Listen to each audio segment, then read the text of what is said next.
Hello दोस्तों, नमस्कार, जय हिंद। स्वागत करता हूं आप सभी का एक बार फिर से आपके अपने यूट्यूब चैनल पे, आपके अपने क्लासेस में, पिंगाक्स क्लासेस के इस लाइव सेशन में। जैसा कि दोस्तों आप सभी को पता है, हमारा क्लास हर शनिवार और रविवार शाम 7 बजे लाइव होता है। तो जुड़ना ना भूलिए। हर शनिवार और रविवार शाम 7 बजे जो लोग आर्मी में जाना चाहते हैं, फौज में जाना चाहते हैं, अग्निवीर बनना चाहते हैं, उनके लिए सेशन बहुत इंपॉर्टेंट होने वाला है। चलिए सेशन को स्टार्ट करेंगे।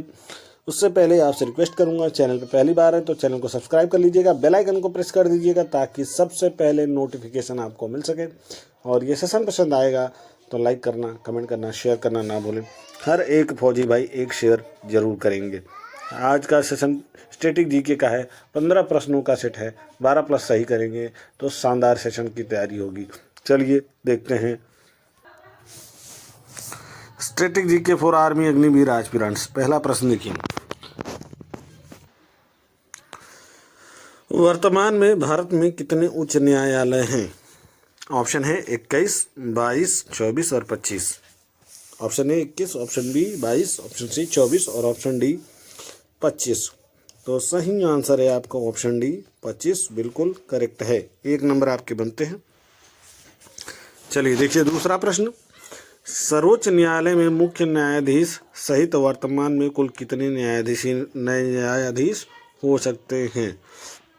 ए 25, बी 27, सी 30 और डी 31।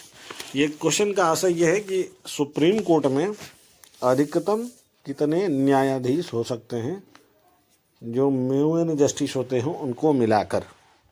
तो सही आंसर है ऑप्शन डी 31, बिल्कुल करेक्ट है। 31 मैक्सिमम हो सकते हैं।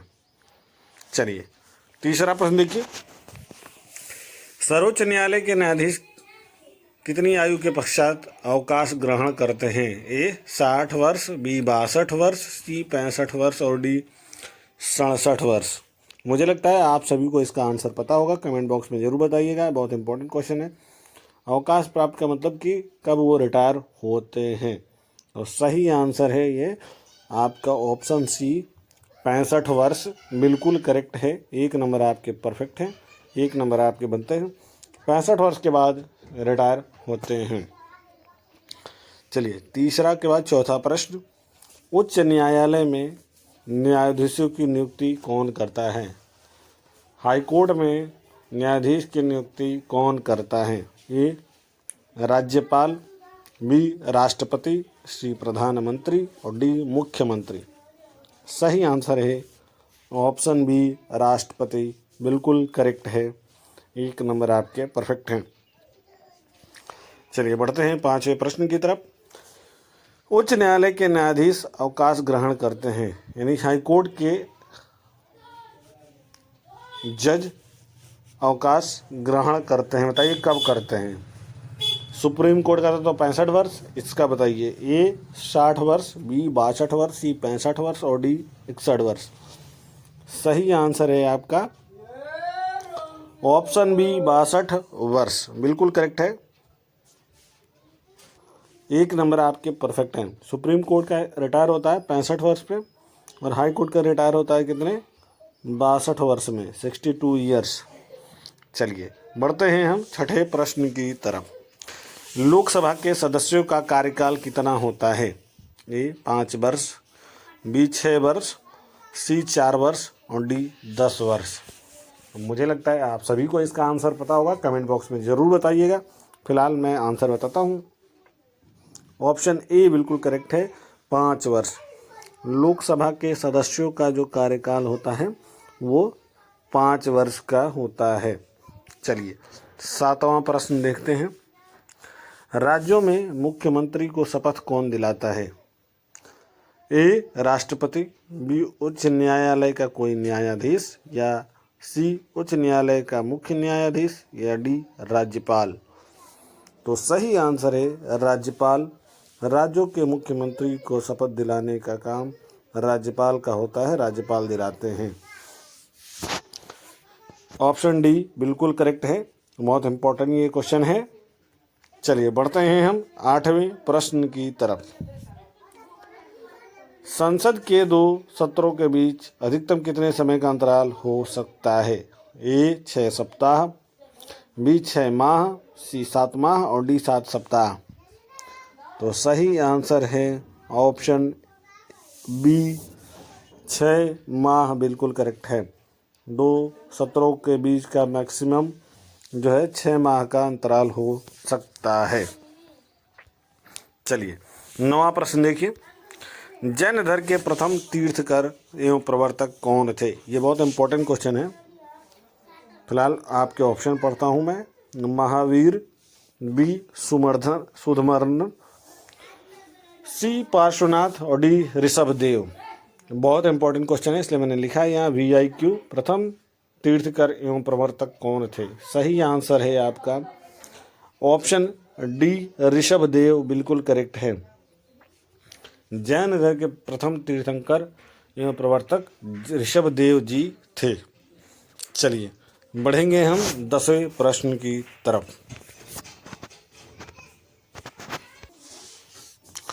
10वां प्रश्न, महावीर स्वामी ने अपने उपदेश किस भाषा में दिए थे? बताइए दोस्तों। ऑप्शन है ए पाली, बी मागधी, सी प्राकृत और डी संस्कृत। प्रश्न दोबारा पढ़ता हूँ। महावीर स्वामी ने अपने उपदेश किस भाषा में दिए थे? सही आंसर है आपका ऑप्शन सी प्राकृत बिल्कुल करेक्ट है। 1 नंबर आपके परफेक्ट हैं, 1 नंबर बनते हैं। बढ़ेंगे आज के दिन के 11वें प्रश्न की तरफ। भगवान महावीर का प्रथम शिष्य था। बताइए दोस्तों कौन था? ए जमाली, बी त्रिशला, सी अड़ोजमा और डी यशोदा। सही आंसर है ऑप्शन ए जमाली बिल्कुल करेक्ट है। 1 नंबर आपके परफेक्ट है। भगवान महावीर का प्रथम शिष्य जमाली था। चलिए 12वां प्रश्न देखेंगे। जजिया कर पहली बार ब्राह्मणों पर किसने लगाया था? ये बहुत इंपॉर्टेंट क्वेश्चन है। जजिया कर किसने लगाया था ब्राह्मणों पर? ऑप्शन है मोहम्मद बिन तुगलक, बी औरंगजेब, सी फिरोज शाह तुगलक और डी बलबन। सही आंसर है ऑप्शन सी फिरोज शाह तुगलक। जजिया कर पहली बार फिरोज शाह तुगलक ने ब्राह्मणों पर लगाया था। चलिए 13वां प्रश्न देखिए। भारतीय सेना की स्थापना कब हुई थी? ये फौज में जो लोग जाना चाहते हैं उनके लिए बहुत इंपॉर्टेंट क्वेश्चन है। आर्मी में जाना चाहते हैं उनके लिए बहुत इंपॉर्टेंट क्वेश्चन है। भारतीय सेना की स्थापना कब हुई थी? ए सन 1905, बी सन 1895, सी सन 1900 और डी सन 1947।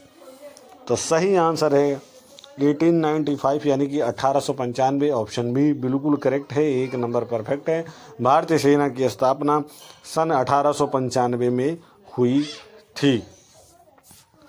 बढ़ते हैं आज के दिन के सेकेंड लास्ट यानी कि 14th नंबर के प्रश्न की तरफ। वर्तमान में भारतीय सेना की कितनी कमान कार्यरत हैं? ये भी बहुत इंपॉर्टेंट क्वेश्चन है। वर्तमान में भारतीय सेना की कितनी कमान कार्यरत हैं? ए 7, बी 6, सी 5 और डी 4। तो सही आंसर है ऑप्शन ए 7 बिल्कुल करेक्ट है। 7 कमान कार्यरत है भारतीय सेना की। चलिए बढ़ते हैं आज के दिन के आखिरी प्रश्न की तरफ और वो रहा ये स्क्रीन पे।